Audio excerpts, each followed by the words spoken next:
So yeah, as Megan mentioned, today I'll be talking about cones, seed, and just overall stock options, finishing off with what I would suggest for targeting competitive sites.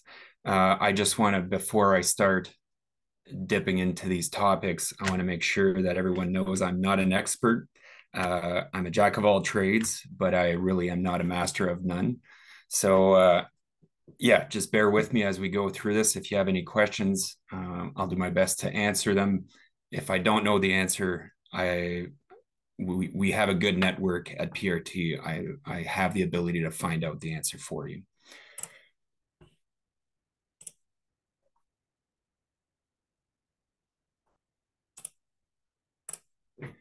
So the challenges in this area that I'm noticing is that we've had a poor network of collectors across Ontario and the Great Lakes states. It's certainly improving as the people are becoming aware of the need for seed, mainly with, although it hasn't really picked up, the trillion tree program in the US and then the 2 billion tree program in Canada. It's getting some traction, but we're nowhere near, in my opinion, where we should be. And I think one of the main reasons for that, there used to be a network of collectors back in the 80s and 90s. But what happened is industry in the late 80s, early 90s had massive cone collection programs. And that ultimately landed them with a huge seed inventory, which eventually slowed demand and a loss of interest. So if there's no work, people are just not going to be interested in participating. And that's where I think we've, comparing today to 20, 30 years ago, where we've gone short instead of just maintaining an inventory. And I'm speaking mainly for SFLs. Instead of maintaining an inventory and keeping the network and sharing the skills, knowledge passed down from generation to generation. I mean, a lot of these people are doing, these collectors are doing it as a hobby, as a secondary income. And when there's no work, you lose that network, you lose that skill and that knowledge. Another problem I'm noticing is that there's not enough seed orchards, and they're mainly all wild collections. In Dryden, there's a few SFLs that have their own orchards. I'm not too sure about the South in Ontario, but I know in Southern US, that could be a result of having private land, and I'm forever going to be thankful that we have the amount of crown land that we do, and access to the public to this land. And I wouldn't change it for anything, but it's a good indication of when in the South, the landowners have an incentive to provide the best seed, most resilient seed for their site is because they want to see the fastest rotation. They want to see a forest. Their rotation is much shorter than ours. I mean, for them, it's 30 years, while us, I don't know, in Southern Ontario, maybe 60. In Northern Ontario, black spruce stand is going to be 120, 130 years old, right? So down south, it maybe makes a little more sense from a productive side of things. But in Ontario, I would love to have seen a little more orchards in the area. And when I first started at my previous employer's company, I wanted to start an orchard, to open up an orchard. And right now, today, we would be benefiting from that orchard if I would have pushed maybe a little harder to spend some dollars and getting an orchard in place. I guess I didn't push hard enough. And so today we don't have in this area around Marathon, we don't have an orchard. And, so the best time, even looking back, the best time to put an orchard is right now, figuring out a way to put one in place in each of these SFLs, ideally. For red pine and white pine, in my experience, we're mainly relying on wild collections and squirrel caches. Mainly because it's not really, especially in Northern Ontario, you're not going to get pure stands of red pine and white pine. It's sprinkled in throughout a plantation. Another challenge would be the changing weather patterns, and I'm seeing mainly on the late frost and dry summers that we're experiencing, and it is affecting cones. Another problem as the 2 billion tree program is ramping up with Forest Ontario and other agencies across the country is the storability of hardwood seed. PRT, we have our own seed storage facility in Saskatchewan. There's Milson's in Timmins. I would be happy to say that Milson's PRT, we are experts at storing conifer seed. When it comes to hardwood seed, that is a whole different ballgame. And we've been relying on annual collections to get programs in place. This is just a picture of I'm not in the picture. I'm the one that took the picture of summer students when I was working for the SFL back in 2016. We were in a pinch. We needed white spruce seed. And so there were some cones, but it was not a bumper crop. We went through the collection. It was just myself and the students. It was my first round of doing a cone collection. Forget how many we collected, but we were in a pinch. We needed to collect, so we did.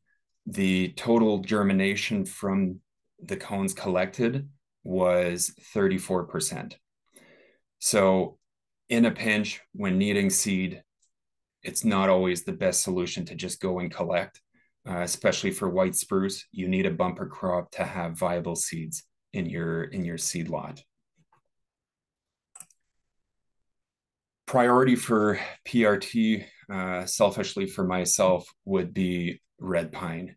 It is, in my opinion, the most in-demand species. Supply is non-existent. I actually even have other nurseries in like non-PRT nurseries in the Great Lakes states and other states as well, calling me for seed, and I'd be more than happy to help them out. I just don't have an inventory of red pine seed. Uh, in the past couple of years, there's been isolated bumper crops. I'm calling them bumper, but they haven't been really bumper crops. It's just some zones have been okay, and we've had some collections. But just to give you an idea, like last year, I planned and I was pushing for an 850 hectoliter cone collection specifically of red pine, and I got 20. I may not have been as aggressive as I could have been, but it's just an indication of Wisconsin was bare. There was nothing. Minnesota, there was nothing. Western Ontario, there was nothing. All of those cones came from around Sudbury. Last year, Michigan was a good crop, but I didn't have the network in place, which was a problem. The late frost is what I believe is affecting this year's crop. In early June of last year, I remember because my dad, who's a gardener, well, he calls himself a gardener. Anyways, I don't think he really knows how to garden everything, but he's coming along. He lost his entire crop last year due to that late frost. And it's certainly having an impact on the lack of cones that we're seeing this year. Another challenge added to it, because there's such a demand, I've seen an increase of 30% per hectoliter for red pine cones in the last couple of years. There are a couple solutions. So once a relationship is developed, whether it's through PRT, through the FGCA, through any of the SFLs, I strongly recommend that we take advantage of bumper crops, but that we always maintain that relationship by always giving some level of work, so that the collector is not saying, okay, I'm out of work, or not out of work, but I'm out of collecting. There's no season for me. I'm just going to get out of it. And right there, we've lost someone, especially if they're good collectors. Quality is there. They're reliable. They're honest of where they're collecting the seed source. And it's important to always give those people some work, even if it means that you're bumping up your inventory. I would vote for giving that person some work consistently. You could also request funding through the 2 billion tree program for training opportunities. I haven't dipped too much into that. I know New Brunswick got some funding and they're getting some support for collecting opportunities. And the most advanced and the best option I think that is available is that the world is essentially going digital. So we need to make it easy for people to collect and get paid. And then there's some of you may have heard about them. It's Seed Arc. They developed an app, which is essentially a Facebook marketplace kind of idea. They are the Amazon of cone collection. And their app is called Squirrel, where, yeah, they start off with just basic guidelines. And then you can have, do you guys see my cursor when I'm kind of hovering around like this? Do you see the cursor? Yeah, okay. When collectors have collected a certain seed lot, they can post it as available for buyers. And this is tricky. Like we're starting a partnership with SeedArc because obviously we're going to need a lot of red pine cones to satisfy the Great Lakes states demand. So we're starting a partnership with them, and it's going to be there's going to be growing pains because in the end we need to trust where the seed is collected. Not just for our purposes, but especially for the 2 billion tree program. Forest Ontario, we need to trust where the seed is from. And all of that comes down to what people are paying. So if someone down south is paying $20 per hectoliter for red pine, which wouldn't happen, let's say $100 per hectoliter for red pine. And then Sylvain and Marathon is paying $300 per hectoliter. This person from down south is going to collect 20 hectoliters, drive all the way to northern Ontario, knock at my door and say, hey, I collected these in the White River Forest.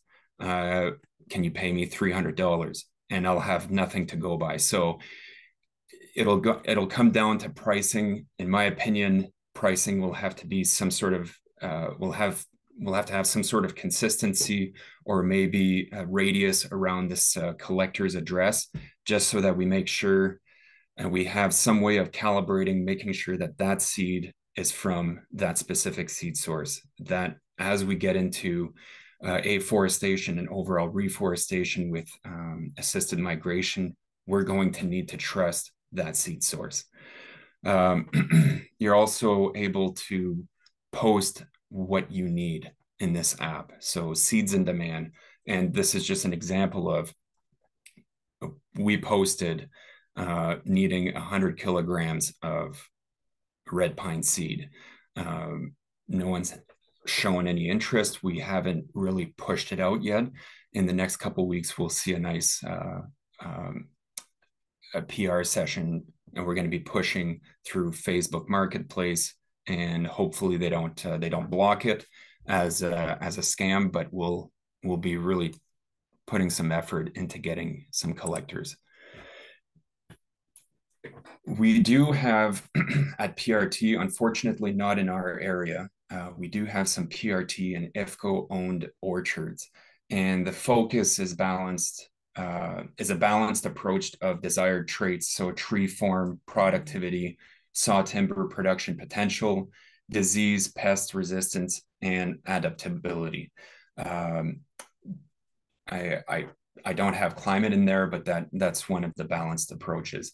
These orchards are mainly geared towards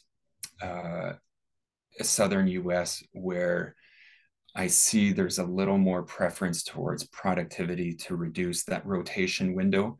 And I'm more, if we're going to put any orchards in Ontario or the Great Lakes states, it has to be a true balanced approach where these trees are might be planted on crown land. And I'd rather have genetic diversity and maybe targeting pest resistance and for some species, and especially some climate resilience. This is a controlled controlled mass pollination. I don't know if do this. Yeah, down in the south. Uh, and this is the benefit of having orchards in place. You get to space them out the way you need them to. This would have been planted originally at a higher density, but then they would have selected the best trees, and then they are in full control of the pollination. Stephen Goodfellow is a PRT employee. He's our seed operations manager. He takes care of North America. His focus right now is Southern US, but he's open to coming up and helping me out establish some orchards in Northern Ontario. He's based out of Montpellier, Georgia. I believe he has a PhD. The guy is extremely smart. I feel kind of yeah, I feel dumb around him. That's how smart he is, and he's extremely knowledgeable. Talks about trees like he's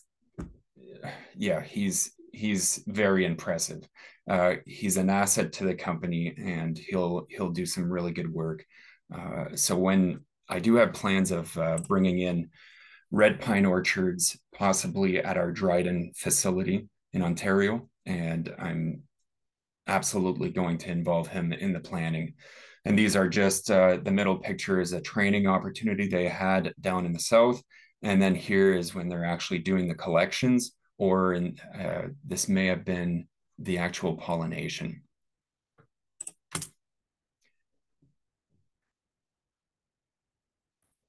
I'm not sure if any of you have heard this, but the wildlife, can somebody help me out? Wildlife, anyways. World Wildlife Foundation. Thank you. There's a Canada Seed Orchards project, and there's an open expression of interest. And if you followed this link, if you had any intention of establishing an orchard, there is opportunity for funding. It's not significant dollars, but it can contribute to you establishing an orchard. Aged seed, I see as being another challenge that we're dealing with. SFLs are doing their best on staying or on keeping their inventory up to date, but there is a significant amount of aged seed. I'd say most inventories have seed that is greater than 15 years old, and some seed lots over 30. I've even seen the oldest I've seen is 1985, and that we had to use it because the client had no other option. When properly stored, conifer seedlings or seed can last up to 20 years without any noticeable drop in viability. What I do want to mention is that the germination energy over time will reduce, will get lowered, and that might mean longer stratification at the nursery, regardless if it's bare root or containerized operation for consistent germination. When handling low germination seed, what I've seen is that most are at least greater than 80%, which is a good range to be in. Many are at 70%, and some are less than 60. And it's almost like once an SFL, or even myself, I'm guilty of that, except that 34% germination seed I collected. Although that was tough to swallow, I ended up letting it go. But once dollars are spent on a collection, the seed lot is held in inventory indefinitely, and myself included, but silviculture foresters just think, oh, I'll eventually use it. But in a nursery setting, especially in a containerized operation, regardless of the container that you're using, 34% germination is just not suitable for a nursery setting. You could probably push that in a bare root, but containerized, we can use that. Lower germ, when we're using a seed lot that has overall lower germ, it means more seeds per cavity that we would need to use. So in the end, we're using a lot more seed than we need to. Most species, we have a 5 seed per cavity maximum before we have to pass the block through our sow line a second time. That results in higher costs and higher labor costs because we're doubling the entire sowing process, excluding peat. Having higher seeds per cavity also means higher risk. It means that we're basing on having at least 2 seeds, 1 to 2 seeds, viable seeds per cavity, and the rest being dead seed. And the higher the dead seed percentage, you're setting up the viable seed for failure, because you'll have dead organic, disease prone material included in that cavity. So what that ultimately means is that your viable seed might be affected by that dead organic material. So just using a seed lot without taking that into consideration is not a good start to a crop when you have a target number of seedlings that you want to achieve. It's just one of the many things, but when you're starting right from the start, from the get-go, you want to start with good seed. So what that essentially forced me to start having is a structured tree price based on germination. So that's what I've had to do with some SFLs. And so essentially the higher the viability, the lower the cost. And I want to pass on those savings to the SFL or to the private landowner. I want to pass those savings on. The added cost is to compensate for any improvement or upgrading that I will do to seed. Anything under 70%, the seed owner would need to improve the seed lot at their own cost for us to use it.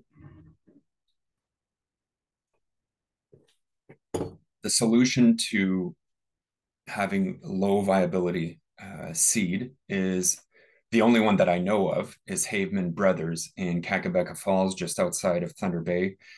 We've been doing business with them. Well, I think in 2019, I started sending them an insane amount of seed. In 2022, I sent them essentially every seed lot that we were growing in Dryden to this facility. So it's Haveman Brothers, and the branch is Seed Tech. That is the facility. At Seed Tech, they provide the following services, which is pre-vac, stratification, upgrading, seed testing, dryback, seed sizing, peroxide treatment. And before I go into these options, I want everyone to know that Seed Tech and PRT are not affiliated in whatsoever. I just love their service. They are my go-to, and I send them so much business every year. That's how much I love these guys. Just to quickly go over the options, pre-vac is just a simple, quick upgrading. It's a cost-effective, especially on lots that have a lot of debris and dead material. So what they do is they put all the seed in a container. They add a vacuum to it. They depressurize and then repressurize. So then all debris gets saturated quickly, and the debris falls to the bottom of this container. That's what Seed Tech will remove. So the floating seed is the viable seed. Sometimes it does carry dead full seed, and that's where doing an upgrade will actually benefit that. A stratification, that's you can hire them, and we do this every year. We hire Seed Tech to do stratification on white pine, mainly because of the long strat. The upgrading, which I'll talk on the next slide, they do seed testing of all species, dry back for storage. So anytime somebody sends me a large seed lot at the nursery, we use up what we need, and anything that's left and stratified, we will send back to Seed Tech, and we get them to dry back for storage. They do seed sizing and peroxide treatment.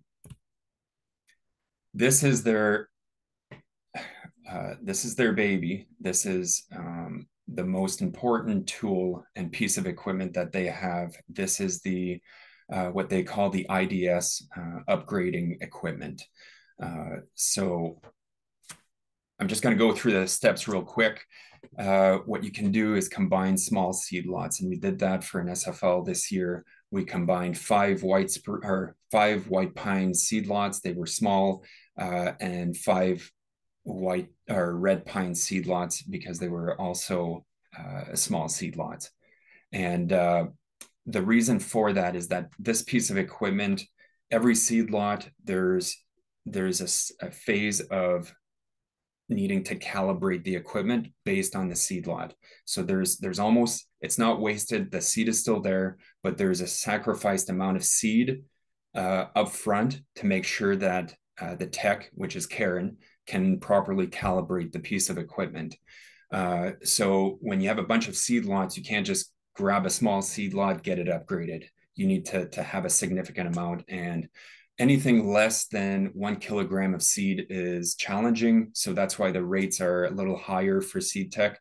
But you want to maximize the benefit of this piece of equipment by doing at least 10 kilograms or up to 10 kilograms to make the entire process as effective as possible. So Karen does a pre-vac prior to the soak. Then they soak it, they stratify the seed lots, and depending on the species, could be 21 to 60 days. And then they run it through the equipment. And I hope that everyone can see, oh, my mouse is frozen. I hope everyone can see my, my cursor. So throughout this entire process, there's water flowing through the equipment. Karen would drop the seed into this container at the top here. The seed gets mixed in with water. And then in this section here, there's a steady flow of water passing through and then getting drained out by this pipe at the bottom here. All of these pipes have a bit of water draining out to provide some sort of suction to each of these silos. Everyone can see that? Can you guys see when I'm, yeah, okay. So the flow of water is carrying the seed, and the heavier the seed after stratification, the more viable it is. So these first two silos will have the heaviest seed, which mean the most viable seed. The middle silos will be the borderlines. So these two, they'll carry some dead seed, but mostly good seed. And then these two last ones will carry the dead seed. Sometimes for this equipment to work properly, you are sacrificing some good seed. And what I do with it's normally at the end, Karen tests each silo and combines whichever has a similar germination. So these two last silos will have maybe 15, 20% germination. I mean, it's still seed. So what I used to do is grab that bag of seed. And as I'm doing prescription in the field, I'm just dropping the seed in the field to at least do something with the seed. And depending on how good these middle silos, Karen always leaves it to us to either amalgamate with the good one, depending on the germination, but it usually sits around 70 to 80%. Oh no. Yeah. And then the upfront, I've seen some significant improvements, and that's where the significant improvements are really good on red pine, white pine, jack pine, black spruce, Norway spruce, and lodgepole pine. The good improvements, so I wouldn't call it excellent, is white spruce and European larch. So I say white spruce is a hit or miss because some seed lots, for some reason, I think it might have to do with seed sizing. One seed lot can do excellent where you're going to see a 10, 20, 30% germination increase, while others you have no increase whatsoever. The silos in the front are the exact same as the silos in the back. There is zero improvement. So it's almost like if you have a seed lot that is struggling, you're having a hard time, it's a seed zone that you want, I would suggest sending 1 kilogram to seed tech to at least try the seed lot before doing a full-blown upgrade on your seed lot. If the trial is successful, then you can justify doing the entire seed lot. If it's not, then you're stuck with the seed you have. And until there's better technology or a way to figure out what's wrong with the white spruce that's not upgradable, you're essentially stuck with that seed. we haven't had, I say we're not with Seed Tech. Seed Tech hasn't had any good success with hemlock, balsam fir, tamarack, and white cedar. We don't know the reason for that. The white cedar might be because of the size of the seed. And until more trials are done, we don't really know how to improve those species. They've also, from BC, they've sent all the other types of firs, Douglas fir, coastal fir, and they also can't get that much improvement. Hardwoods have also not been tested, but I was speaking to Karen yesterday. They're absolutely willing to do some trials on that. I'm just So I'm going to jump. Oh, sorry. Here, Sylvain. If you could, I think about 5 more minutes if you have 5 more minutes. Okay. Stock options. I'm going to go real quick through the first five, and then first four, and then we could jump into the large. Minis are ideal for shallow sites. They must be planted first thing in the spring. Specs are as you see them in a box. They could be 1,800 trees per box. Most SFLs use them for jack pine, black spruce, and white. These are just some pictures of some crops we've grown in the past couple of years. 211A, the 310A is a 40 milliliter plug, is what most refer to as a small. Most common for jack pine in Ontario, those are the specs. Trees per box range from 6 to 700. 600 would be for jack pine, 7 for black and white spruce. And those are, again, some pictures of what we've grown in the past couple of years. The jack pine uses the 211. I'm a huge fan of that container because it's a longer plug, and with the unpredictable summers with drought and heat that we've been getting, I would much rather have a deeper plug than a shallower plug. And that the 211A provides that. 309 is the most common for black spruce and white spruce. It's what most refer to as a medium. Those are the specs for it. And in a box, we would fit 450. And those are some examples. Red pine and white pine. This is the go-to container for it as well. And then Eastern hemlock, that one we would have grown in Brighton, Michigan. 411B is just a size up. We can grow essentially anything in that container. Red spruce, Norway spruce, Eastern red cedar. This is the go-to for any afforestation efforts or any site on SFLs that are extremely competitive and or have a lot of public influence. I'll say that it's a sensitive area. People are blueberry picking in the area. They want to bring back the forest, of course, but without the use of any herbicides. So this has become a go-to for some SFLs, especially around towns, around buffers. This has become the go-to. So on the left, we have a 2.0 red pine. Red pine is the only species that in a 412A we cannot do in a 1 year. It has to be a 2 year. Red pine, for some reason, the maximum height we could get in a 1 year is a 12 centimeter. It's like they're programmed to just do that height. The second year is where we get the caliper and the height.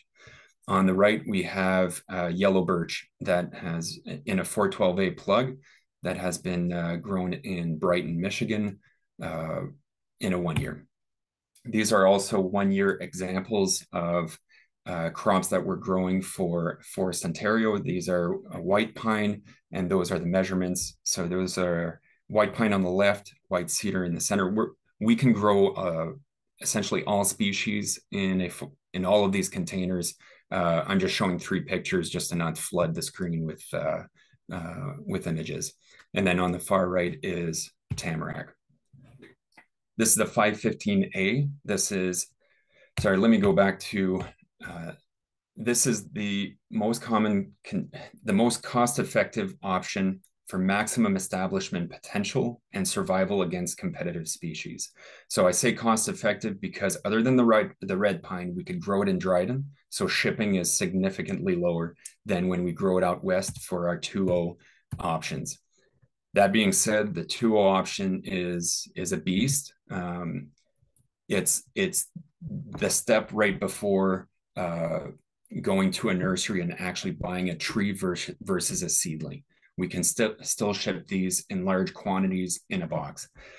So these would have 120 trees per box. Oaks and maples, we can do, well, we have to use it in a 515A just because of how aggressive growers they are in a nursery setting. Grown in Ontario and Michigan, red oak, bur oak, silver maple. And then these are the 2.0, which some are calling super plugs. The caliber, you can't beat it. They're amazing for any snow press resistance. You're getting an excellent head start when establishing your site.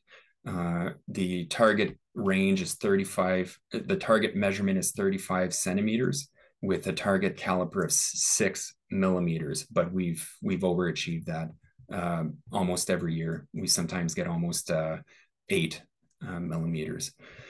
Again, we could do it in for any conifer. Yeah, I'm not sure what species is on the left. I think it's a Fraser, and on the right is a balsam fir.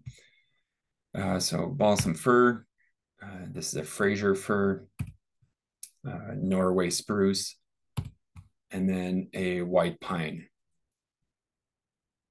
in a 2-year 515A container.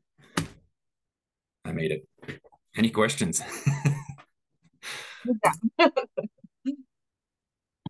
Yeah, if you wanted to unshare your screen there, we can open up the floor and see if anyone has questions for you. A lot of information. Sylvain, I know. I was reviewing it. I'm like, oh, it's all good info, and I wanted to remove some slides, but no, I just left it in. So Barry here, I got a question, Sven. Yeah, we recognize, I think we're all concerned about the red pine seed deficiency that we have. Not sure how much longer we have seed in our banks, and then we're going to be out of luck. And you're saying how, particularly difficult in Western Ontario, you haven't had the crops. But then he talked about putting a seed orchard in, and I wondered what was the strategy with the red pine seed orchard of actually promoting those trees to actually produce seed if red pine hasn't been producing a lot of cones? Is there something you can stress them or something else to treat them that you'll actually expect to get more cone production? Mm-hmm. Being more involved with it, involved in the cone production, I would be bringing in Stephen, and he's the expert on promoting cone production. And so in Dryden, we have a good parcel of land behind the nursery. It's forested at the moment. We would have access and the labor to pollinate at our will when the flowering is out. And that's the difference in between a wild and an orchard, is that you have that kind of control. The land is reasonably flat, which would allow for equipment to come into the area. And it's very labor intensive, but at a time where, especially red pine, we're having such challenges. We almost need to, it's not even thinking outside the box. We have to push outside the box. We have to make it happen. In Michigan, the Michigan DNR is promoting the establishment of orchards. We're working with them on doing a similar approach. So just to cover our bases, if we're getting a late frost like we did last year in Dryden, where it's going to affect the flowering, at least we have a backup plan in Michigan for that. So I'm personally targeting Dryden just because it's I'm going to call it my home nursery, but there is also efforts of putting orchards in Michigan. Okay, so you see the pollination as being one of the weak links. Yeah. Any hypothesis why that would be? Speaking with Carrie Williams, she's a seed extraction facility owner in Minnesota, and her experience in the past has been that every 4 to 5 years, there's a red pine bumper crop. She hasn't seen one in over 10 years. And she is convinced that it has to do with the droughts. And the years that we don't have the droughts, we're getting a late frost. So it's a combination of both.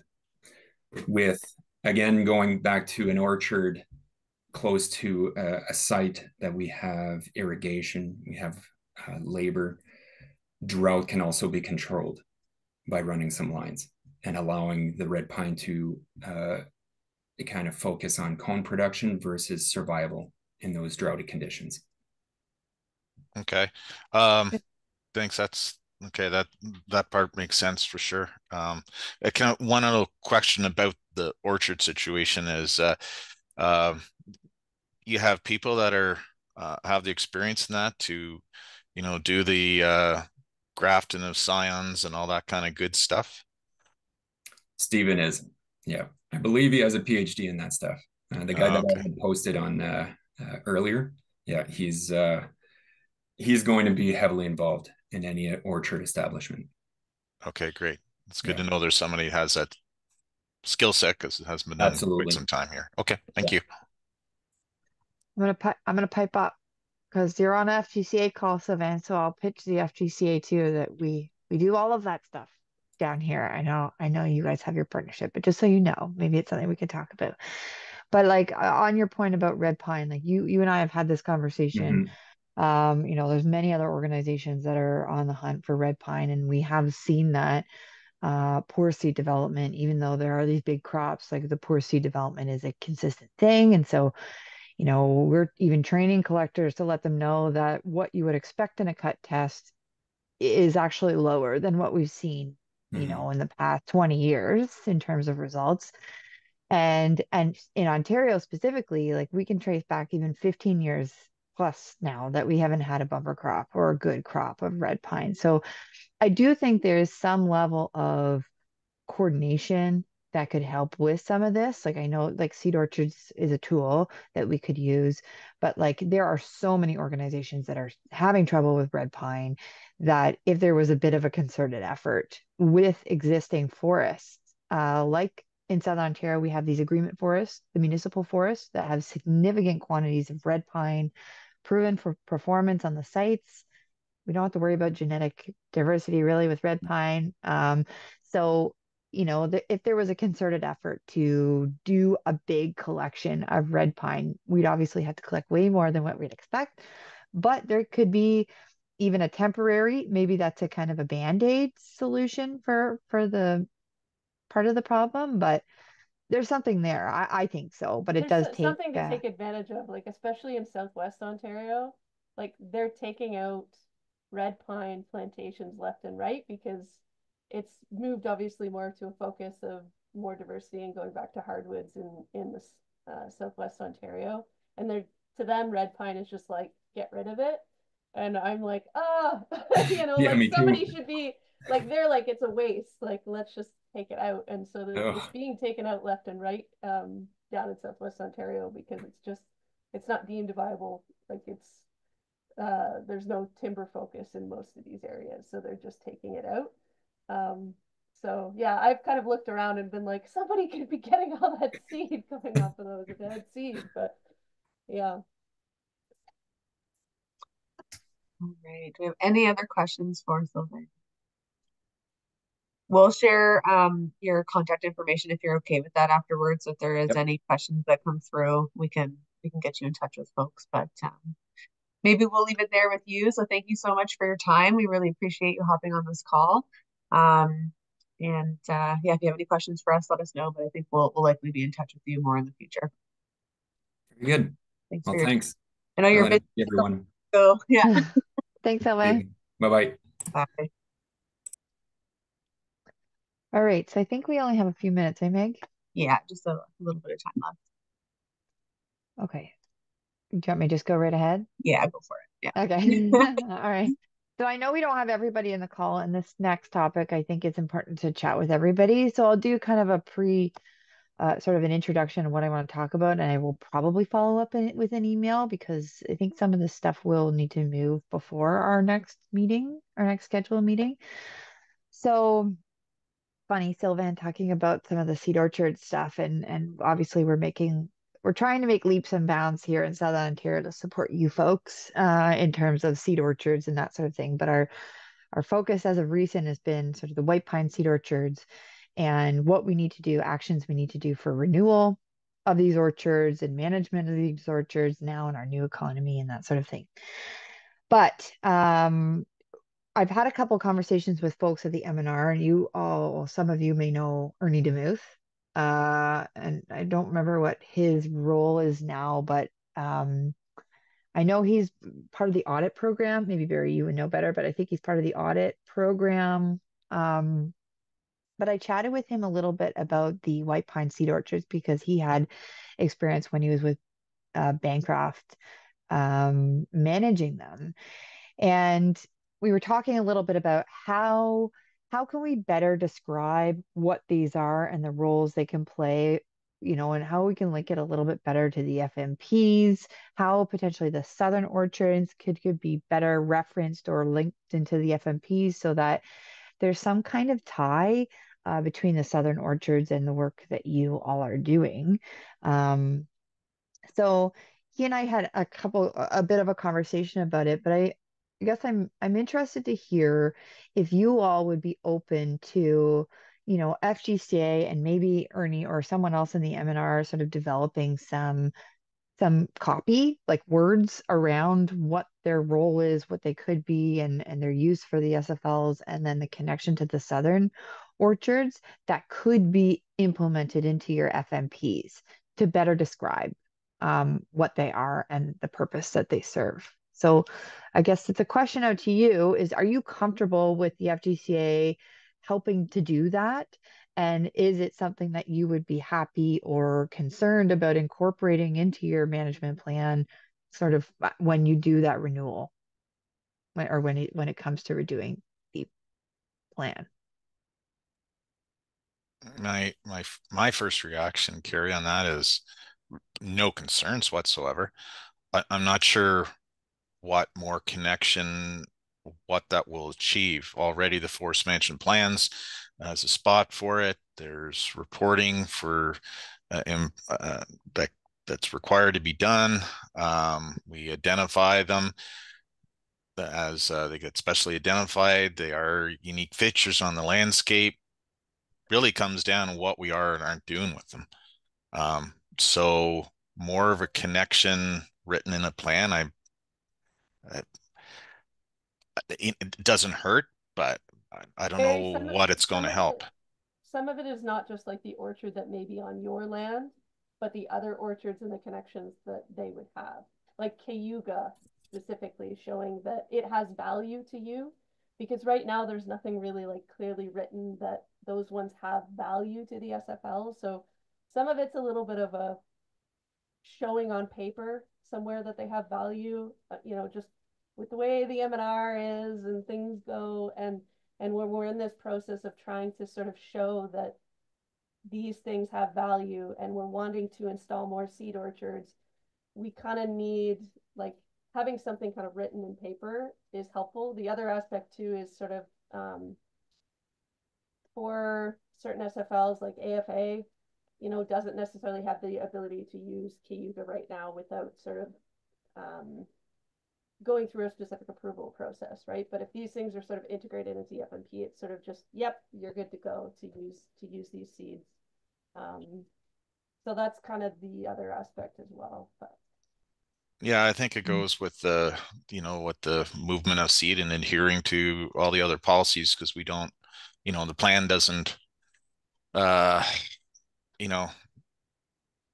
duplicate 30 other policies that are just as important for those roles each of those policies have.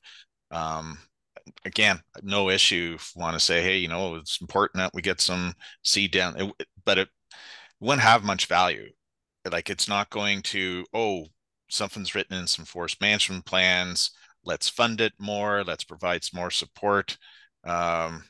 you know, it's a paragraph or two in a document that's hundreds of pages long with things that are much more pressing for many other people, and other, you know, what their area of focus and interest is. So by all means, but I'm kind of cynical of what, if it's going to actually have some positive benefit. I've written multiple plans, I've implemented multiple plans, and for the most part, those plans, once they get written, kind of goes on the shelf. And it all's about the numbers and the actually implementation of the plans and the annual reports and where did we get our seed from and those sorts of things. But it sounds like you want to use it as sort of a little bit of leverage of some sort. And You're skeptical whether that would actually happen. I don't think so, but you know, doesn't hurt to try. But I don't think it's a huge, like nobody's going to write 3 pages about it sort of thing. And so No, and this for the effort, I think, you know, I don't, you know, talk to Ernie or whoever, but you know, I think individually I could write some stuff on that myself and put it in the plan, you know, 2 paragraphs in the plan. And anyways, like I get it, but like I just don't think it's the mechanism. yeah. Well, I think right now there's nothing. So it's sort of like, again, it's sort of like a something in absence of anything. And so I like we So are go ahead, are Peter. you guys are like looking for specific protections, or because we have 2 seed orchards in Ottawa Valley Forest, and you just want like something essentially protecting them long term written into our forest management plans? Like that's No, like essentially the goal. no, like not protected. I guess the intention isn't for to put a box around it and it can never change. The Yeah. idea is just to properly describe it in the way that, in our words and what it actually is, like a clonal seed orchard, and just putting the right definition, the right terms into place, and then also sort of having its potential or whatever it is, like it could actually, some of this stuff could be moved north. And we want to make sure we properly identify that, like how that could be or how it could be used. Or if you are want to be like, there are orchards in Southern Ontario located in these 3 locations that are suitable for this forest. And that's it. Like it doesn't have to, it's not like detail, like Barry said, we're thinking like 2 paragraphs, but the accuracy of the information, the potential of use, it's a value proposition, not for you, but potentially for the FGCA to get more money generated for the orchards, whether it's for the management of them, it might be from the M&R, it might be from other SFLs, it might be from anybody else. So I think it's just more for us, that content, to make sure that it's it's covering all the items that we are hoping for it to cover, because it's inconsistent. I mean, honestly, between each FMP, the information is inconsistent, and we just want to ensure that consistency across the board. Ultimately, you have a say in whether it goes in or not. All I'm proposing here is to say, we're gonna help develop this. If you're okay with us doing that, we'll send it to you for approval and review, and then it really is up to you to decide whether you're going to incorporate it in or not. But the hope would be you would.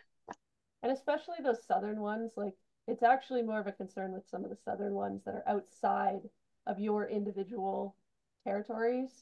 Because right now, like there's nothing on paper anywhere that shows those orchards have any value to you guys. So there's nothing that we could point to the M&R to say that these things are even valuable to you at all. So it's we want to have at least something. It's not so much that we're not expecting you guys to kind of, because it's in your FMP, that you're going to spend more money, that you're going to put many, like that's not what, there's no expectation on you guys whatsoever. It's just having something that we have, there's some sort of official paper trail that something could be carried that we have to say that these things are valuable to you folks. We know we've had conversations and we know that you guys value it, but there's nothing on paper that we could kind of officially point to that they have any value to Crown Forest. So that's kind of, yeah. Yeah, I just wonder if is there a better piece of paper? Is there a more effective piece of paper? So I get absolutely what you're saying. I can tell you that having written many plans, that very careful of the wording on a number of things, because I don't want something to bite me in the behind 4 years later. I can point to my experience is that never comes up, and you point to it, it's completely shoved aside. Well, there's budgetary this, or there's new policy that, or that's not the interpretation of ROD, Regional Operations Division, have on that. And it's kind of like all that effort that you put in to word something properly is all for naught. So I'm cynical, having written several plans and implement it. I'm thinking, is there a presentation to do? Can we get you on the agenda for a presentation at the Forest and Rural Trust Advisory Committee, provincial committee I sit on? And you have two directors are there. And that kind of is getting to maybe in front of some people. Now it's mainly about, managing the rural trust funds and that sort of thing, and renewal rates and investments that CIBC does on the millions of dollars that's in the rural trust fund. But often there is some presentations that are, related. Again, maybe there's a better venue, but that's what Yeah, I'm and thinking, to get it out there instead of a bunch of FMPs that kind of, was sitting in binders on bookshelves. yeah, like I think it's just starting. It's a starting point. Like, and if you have suggestions of places that you think would be better, like by all means, like email us anytime you think there's a good opportunity for us. Like the some of the stuff in the FMPs is partially specifically to have something to bring back to the MNR. But yeah, I mean, if there's, we're definitely open. Like it's sort of just it is a starting point. It's hard. Like, I mean, the MNR install these things and they don't even have a policy that covers it. Like the technically the tree seed transfer policy doesn't even cover seed orchards whatsoever. And then that's obviously that's the deficiency. Like, why? Like that's Yeah. the piece of paper it needs to be in. That's where it needs to be. The other thing I'll just mention, I know I'm conscious of the time here, is timing, getting that messaging and having it out. And sure, let's have it for it's ready. The reality is, French Severn Forest, we're the first through the door for the new forest management plan, scheduled tentatively for 2029. With the level of cut being so low, it may end up be 2030. All the other plans in the region are 2031 plans. Some of them will probably be 2032. So these 1, 2, 3, 4 paragraphs, whatever it's going to be, yeah, I know, get it ahead of time, but there's a long time before those are even kind of approved plans are out there. So, like, Good information to have. we need to get messaging sooner through other venues. By all means, put it in. I don't know why anybody would have any issue, but it's what can be done sooner than that, because it's you're talking years here. Yeah. No, no, absolutely. Like, and there's a lot of conversations to be had. That's for sure. And I mean, I think there's a few things that are kind of hopeful so far as like, FFT has kind of said to the MNR they need to get off their ass and do something about this stuff. Um, not quite in that language, obviously, but um, and like with Mara, one of the newer people within policy, like she's into this stuff. Like she's into learning. She's a little bit, not that one person can make a huge, huge shift, right? But um, I mean, there's also some stuff, hopefully, that if we end up actually hosting the Canadian Forest Genetic Association conference within Ontario and have some more MNRF staff there, and they will have their minds blown at what all the other jurisdictions are actually doing with forest genetics and tree improvement. And I mean, even like, yeah, like I got the opportunity last year to hear actually Stephen Goodfellow talk, and you're just like, oh man, like, and what they're doing in BC, what they're doing, Irving is doing, what's especially, yeah, like Southeast US, like, you know, like how many lifts they have and how often, like it's all controlled pollination. They're really Very pushing. yeah. It's a whole nother world, right? Like, but I mean, they obviously have a lot more, way more resources and support and those sorts of things. But yeah, there's a, we recognize it may be we have to try though, right? Like we we want to make this stuff work. We need to renew, like, and we have to get new orchards installed, and some of that is showing that they have value, right? Like, we've lost that understanding within this province of the value of seed orchards. So I guess it's kind of like any avenue we can kind of take. Yeah.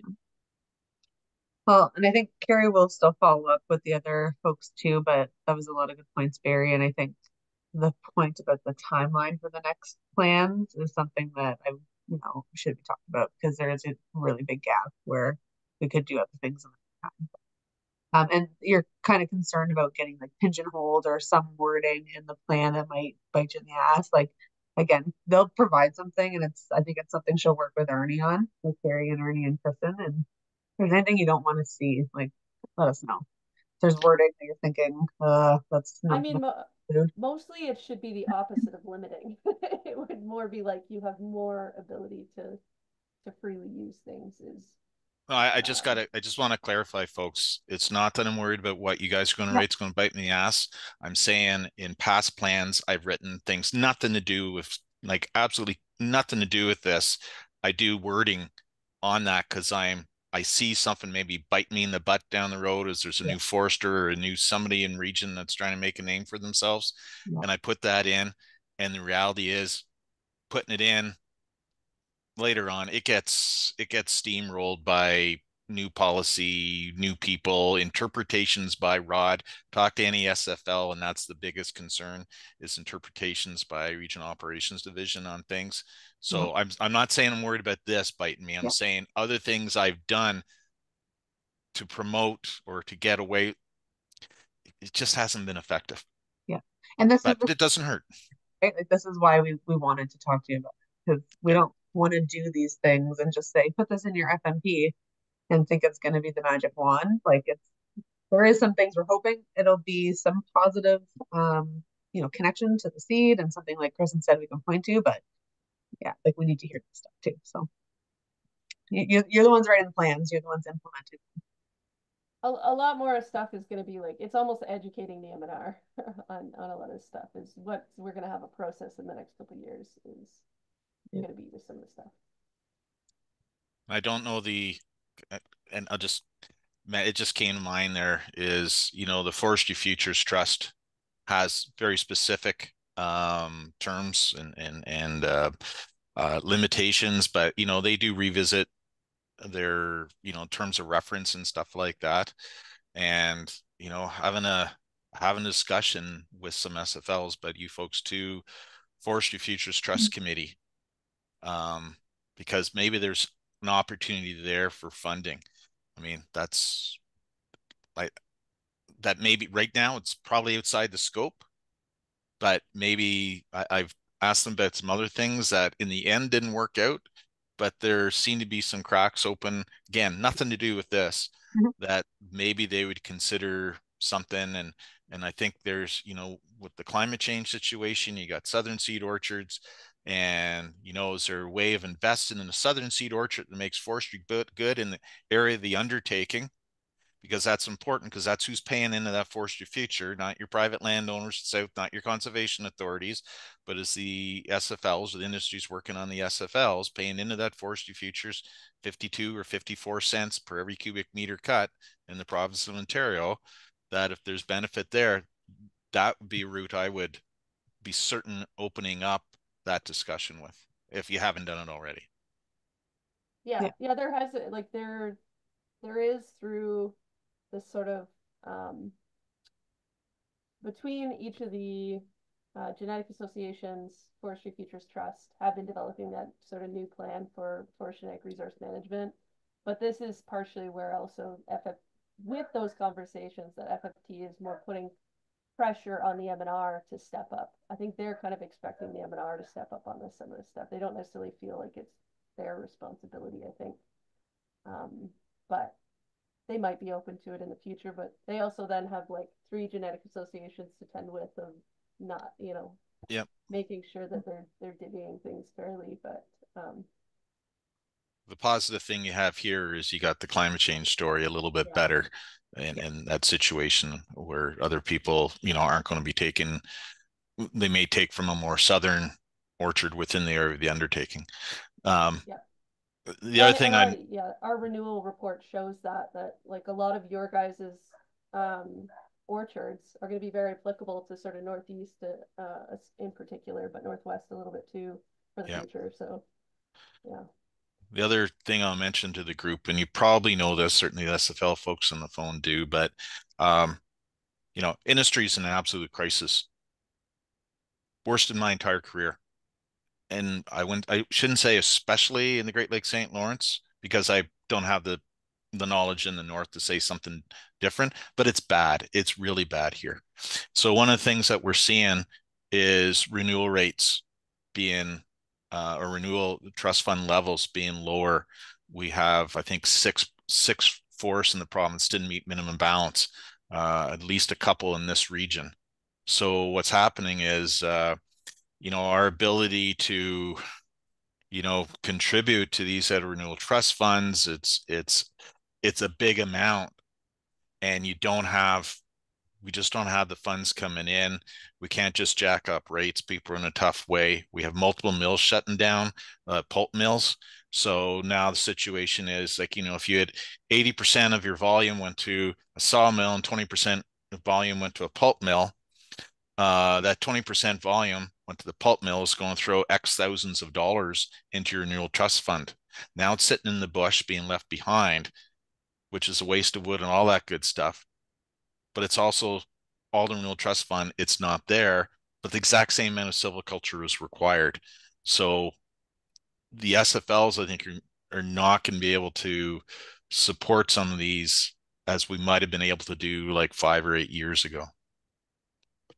No, I know, and that's sort of the like inevitable nature of a lot of these things. The same way as is like this is partially why seed is in the state that it is, right? Like we had less tree planting, you know, then you need less seed, and then it's sort of like, and it starts to collapse in on itself once it kind of gets to a certain point. So yeah, no, understand that is a concern, obviously, but yeah. And we don't want to make anything more difficult for you guys, right? Like we want to help in ways that we can, and that's all that blurb is about. But why don't we? It's quarter after. Why don't we'll leave it here? I think that was really good kind of discussion on it. I think that's exactly what Carrie was hoping to get with some feedback like that. But you will hear more about it from her, and like usual, we'll send out the recording of this meeting to the folks that weren't able to join. So hopefully more conversations can continue. And then just a really quick admin update from FGCA. So in the future, you'll likely see some emails come through from Colin for future meetings. Like you'll still hear from Carrie and Kristen, same as usual, but specifically for booking meetings and setting up things, you'll hear from Colin because I'm going to be off at the end of the month on maternity leave. So quick update, but that's all from us. Thanks everybody for your time today and the conversations. We always appreciate it and taking your time out in the busy summer. So we will.